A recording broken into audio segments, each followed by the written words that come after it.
coronavirus nous oblige à vivre l'Église autrement.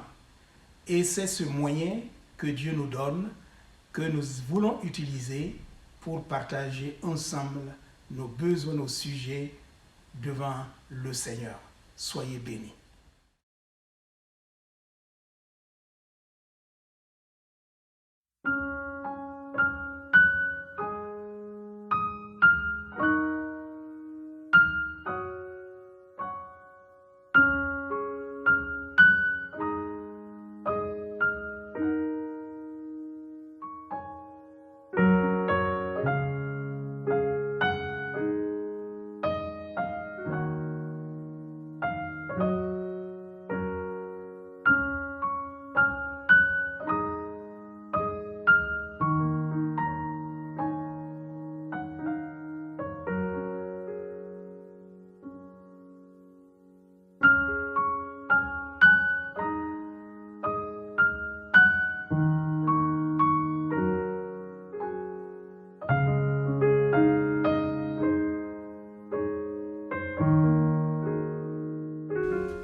Voilà, bonjour frères et sœurs. Nous sommes réunis encore ce matin pour adorer le Seigneur, même à distance, nous souvenir de ce jour merveilleux qu'il nous donne, qui est le dimanche, un jour où nous étions censés nous retrouver ensemble, mais nous connaissons tous cette situation qui fait que nous ne sommes pas ensemble ce matin. Mais cependant, nous voulons saisir l'occasion pour nous encourager encore à travers les Saintes Écritures, la parole de Dieu, et en même temps prier les uns pour les autres. Mais avant de la lecture de la parole de Dieu, j'aurais aimé dire quelque chose qui va peut-être nous aider tous à nous détourner de tout ce que nous vivons. Parce que nous savons que dans de telles situations, il y a ce qu'on appelle les fake news qui apparaissent, qui sont publiées. Merci d'éviter de communiquer des choses qui n'ont pas de sens et qui ne relèvent pas de notre essor. Nous n'avons rien à publier. Il y a des sites qui sont donnés, qui sont officiels, qui peuvent nous donner des informations nécessaires, intelligentes, des messages qui vont nous aider à progresser et à éviter ce que nous connaissons aujourd'hui. Donc, merci à tous ceux qui reçoivent les informations de ne pas faire suivre, parce que généralement cela relève du fantasme des uns des autres et pour détourner de ce qui est juste. Donc, veillons les uns par rapport aux autres et soyez bénis. Par la même occasion, j'aimerais vous transmettre les salutations de notre frère Jonathan, qui est en Afrique du Sud, qui vous envoie ses salutations et ses pensées. Nous pensons à lui, nous prions pour lui comme il prie pour nous.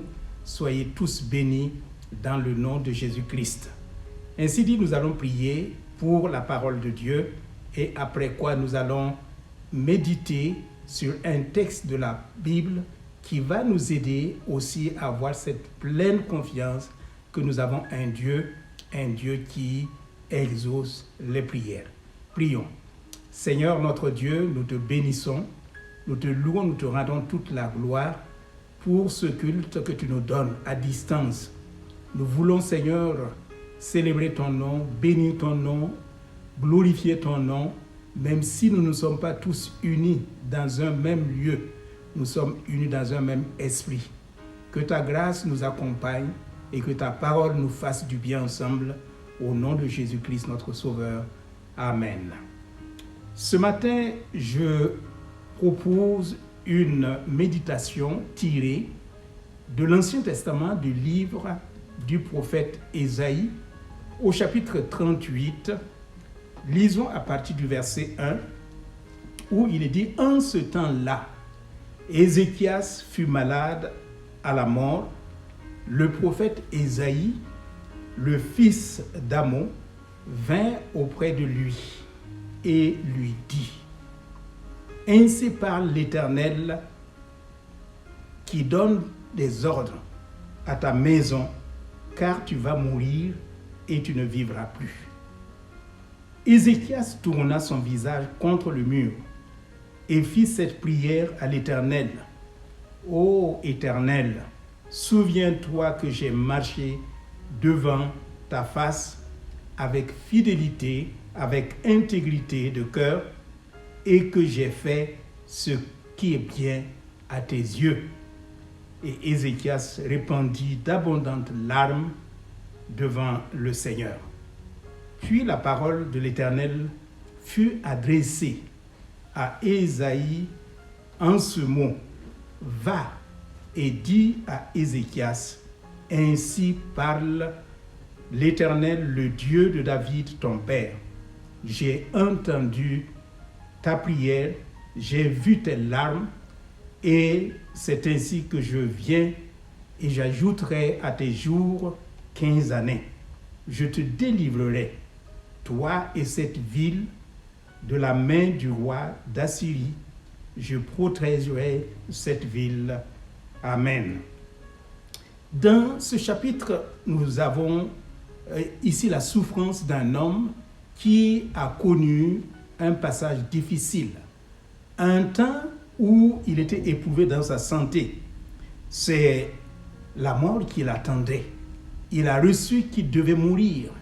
Une parole qui n'était pas une parole d'encouragement, mais une parole qui était là pour éprouver sa foi, pour exercer sa foi en ce Dieu tout-puissant. Et au verset 17, « Voici mes souffrances même sont devenues mon salut. » C'est ce qu'il va confesser plus tard. Ce chemin que Dieu permet que nous puissions connaître pour nous rapprocher encore davantage de lui. Notre Dieu est le Dieu de la délivrance. Et il est important de le souligner dès le départ. Ne nous arrêtons pas seulement sur ce que Ésaïe est venu annoncer à Ézéchias, mais sur la promesse et sur la délivrance que Dieu va opérer dans sa vie. Il est le Dieu vrai, il est le Dieu fidèle, le Dieu qui exauce les prières. C'est ce que nous lisons dans notre texte, que l'Éternel a entendu ta prière. Dieu a un plan d'amour, Dieu a un plan, des projets magnifiques qu'il a pour chacun de nous. Mais nous pouvons aussi connaître des moments très sombres, des moments difficiles, des moments d'angoisse, des moments d'anxiété, des moments où nous pensons que tout s'écroule autour de nous. Il n'y a plus d'issue, il n'y a plus de moyens pour nous ressaisir.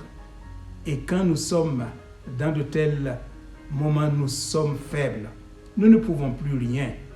Mais nous avons besoin de croire que nous avons un Dieu qui, malgré les situations, quand nous ne pouvons pas intercéder, il y a d'autres personnes qui intercèdent pour nous, qui nous accompagnent, et cela fait notre force. En toutes circonstances, Dieu désire signaler sa bonté. Il est ce Dieu rempli de compassion pour tous ceux qui l'invoquent. En toutes circonstances, Dieu désire manifester son amour. En toutes circonstances, Dieu veut élever et glorifier son saint nom. Donne tes ordres à ta maison, car tu vas mourir. Quelle parole de tristesse! De recevoir un tel message ne nous aide pas à progresser, à grandir, à tenir bon, surtout quand ça vient de la part d'un prophète, d'un homme de Dieu. Cela nous déséquilibre complètement. Mais Ésaïe va rappeler à Dieu qui il a été aux yeux de Dieu. Sa marche avec Dieu, sa fidélité, son engagement avec le Seigneur, c'est un message particulier qu'il reçoit et qu'à son tour, il veut dialoguer avec ce Dieu-là. Il ne s'est pas seulement contenté de s'attrister de la parole reçue, mais il croyait qu'il avait un Dieu qui était au-dessus de tout, un Dieu qui pouvait toutes choses. et que quel que soit le moment, l'Éternel était son Dieu. Ézéchias, dans sa maladie, avait peut-être mis en oubli que Dieu était un Dieu bon. Et par ce passage difficile, il va se souvenir qu'il a un Dieu rempli de compassion, de bonté, un Dieu fidèle à sa parole. Lorsqu'on est très malade, tout s'en ressent. Peut-être pense-t-il, mais enfin moi, qui ai suivi le Seigneur, me voici malade. Et combien de personnes raisonnent de cette même manière? Oh, j'ai été fidèle à l'église, j'ai marché avec le Seigneur, je me suis donné au Seigneur, je me suis engagé pour son œuvre, j'ai même donné mes dîmes et mes offrandes fidèlement, et me voici malade. Je ne sais pas si tel est votre cas ce matin. Comme Ézéchias, vous avez quelque chose que Dieu va prononcer pour vous, qui est une parole de délivrance, qui est une parole de guérison. Le Seigneur, il savait tout. Il savait très bien qu'il allait le relever. Mais il fallait ce choc en lui pour qu'il compte encore sur la grâce de Dieu et la fidélité de Dieu. Il n'y a pas de juste, pas même un seul, nous déclare la parole de Dieu. Notre justice, eh bien, souvent nous nous appuyons sur cela. Et cela n'est rien aux yeux de Dieu. Comptons plutôt sur son amour, sa fidélité, sa compassion qu'il renouvelle pour chacun de nous. Ézéchias répandit d'abondantes larmes, ayant compté sur l'amour, sur la compassion et sur la puissance de son Dieu. Ézéchias ne fut pas déçu. Celui qui tourne vers le Seigneur les regards est rayonnant de joie. Et la honte n'est pas dans sa vie.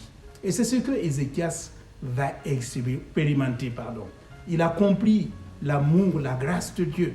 Il a compris que se confier dans ce Dieu fidèle, c'est être relevé de sa maladie.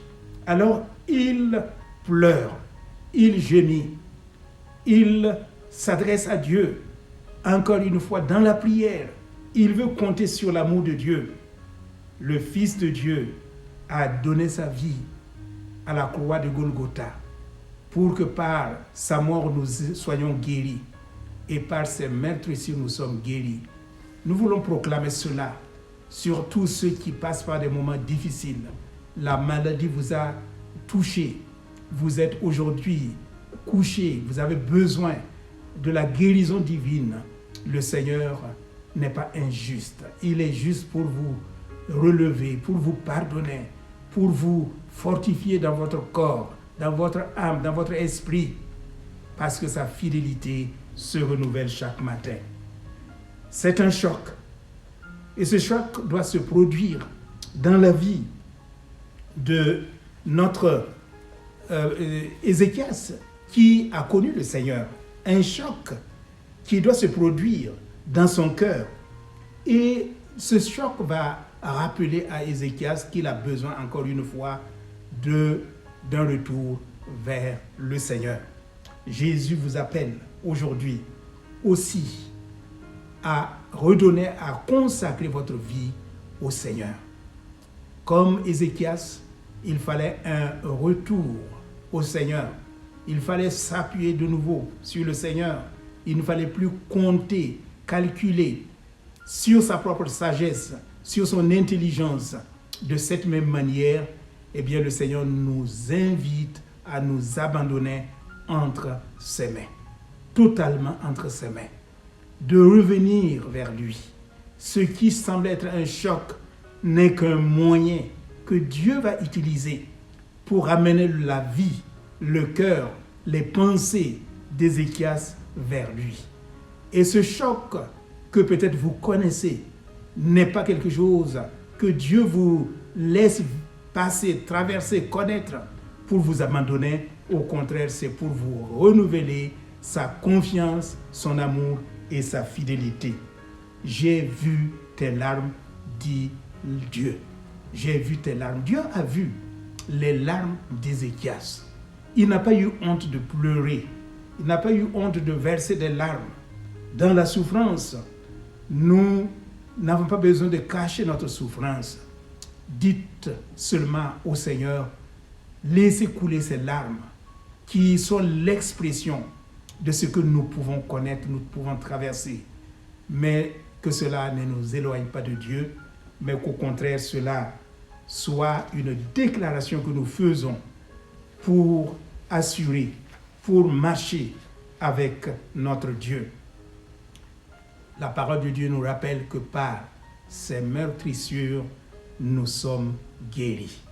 C'est précieux, c'est important de voir que Ézéchias va vivre, va connaître ce temps de restauration, un temps de rétablissement, un temps où Dieu va changer la situation. Cette même parole qui était venue, le Seigneur va parler à travers la bouche de son serviteur, du prophète, pour dire « J'augmente les années de ta vie. J'ai vu tes larmes, ta souffrance, ta compassion est venue dans mon cœur. Et tout cela m'amène à agir en ta faveur. » Vous allez vous souvenir peut-être de ce passage, puisque nous étudions le livre d'Exode. Nous voyons que quand Dieu va envoyer, délivrer le peuple d'Israël, il a dit « J'ai entendu les cris de mes enfants, leurs cris, leurs pleurs, tout ce qu'ils ont eu comme gémissement. Je n'ai pas été indifférent. J'ai entendu et j'ai envoyé quelqu'un pour libérer le peuple. » Et de cette même manière, nos larmes, nos cris, nos gémissements, dans la mesure où nous restons devant le Seigneur, nous nous confions au Seigneur, il est fidèle et juste pour nous rencontrer, pour nous fortifier, pour nous bénir, pour nous délivrer et nous faire du bien dans sa présence. Être guéri, c'est bien. Être sauvé, c'est encore merveilleux. Qu'à travers ces moments où nous sommes isolés, eh bien, nous puissions renouveler notre engagement envers notre Dieu. Nous puissions considérer notre foi, notre marche avec le Seigneur, et que chaque jour soit un jour qui sera renouvelé dans la présence de notre Dieu. J'ai vu tes larmes. Aujourd'hui, chers frères et sœurs, pourras-tu aussi dire, comme Ézéchias a dit, eh bien, Seigneur, souviens-toi de moi. Qu'il se souvienne de chacun de nous. Et quand nous gémissons, nous prions, nous crions à lui, il est fidèle pour entendre nos pleurs, nos gémissements et pour nous exaucer des cieux et que seul son nom soit glorifié à jamais. Nous voulons prier, pensant à nos frères et sœurs, tous ceux qui ont été touchés par ce virus, tous ceux qui ont été déclarés comme ceux qui ne l'ont pas été. Nous prions que le Seigneur vous garde tous. Ayons confiance qu'il est le Dieu fidèle, il est Dieu qui restaure, il est le Dieu rempli de compassion pour ceux qui cherchent à marcher avec lui. Es-tu comme Ézéchias aujourd'hui? Confie-toi au Seigneur.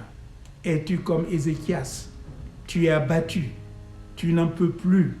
Eh bien, tes larmes coulent. Personne peut-être ne voit, mais il y a quelqu'un qui voit, le Seigneur Jésus-Christ. Et il essuiera toutes larmes des yeux.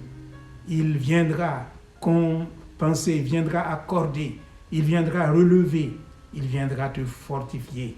C'est le désir de son cœur, que tu sois restauré et que tu puisses encore une fois le servir avec fidélité et avec zèle. Que son nom soit béni et nous allons prier. Seigneur notre Dieu, qu'à travers ces moments, nous puissions intercéder pour tous ceux qui ont besoin de ta grâce, au milieu de nous, dans les régions où nous sommes touchés, où nous connaissons peut-être des personnes qui sont affectées, qui sont isolées, qui souffrent. Il n'y a pas de solution, il n'y a pas d'issue. Seigneur, que ta grâce soit sur chacun de tes enfants. Nous prions également, Seigneur, pour nos autorités, que tu continues à les inspirer, tu continues à les bénir, tu continues à leur donner la connaissance, la sagesse qui viennent de toi et qu'ils se laissent conduire par toi. Seigneur, nous élevons ton nom parce que tu es au-dessus de tout. Nous pouvons connaître des moments difficiles, mais tu es Dieu, tu n'abandonnes jamais. Que ta grâce nous accompagne, que ta consolation soit dans les cœurs et que tous ceux qui doutent aujourd'hui ne doutent plus. Que chaque confiance soit dans les mains de notre Seigneur Jésus-Christ. Et que comme Ézéchias, nous puissions aussi venir vers toi. Nous puissions nous tourner vers toi. Nous puissions te supplier pour que quelque chose change dans notre société, dans nos familles, en nous-mêmes, et que nous soyons en paix pour pouvoir te servir et pouvoir t'aimer tout au long de l'existence que tu permettras que nous ayons, nous puissions vivre dans la joie du Seigneur. Amen.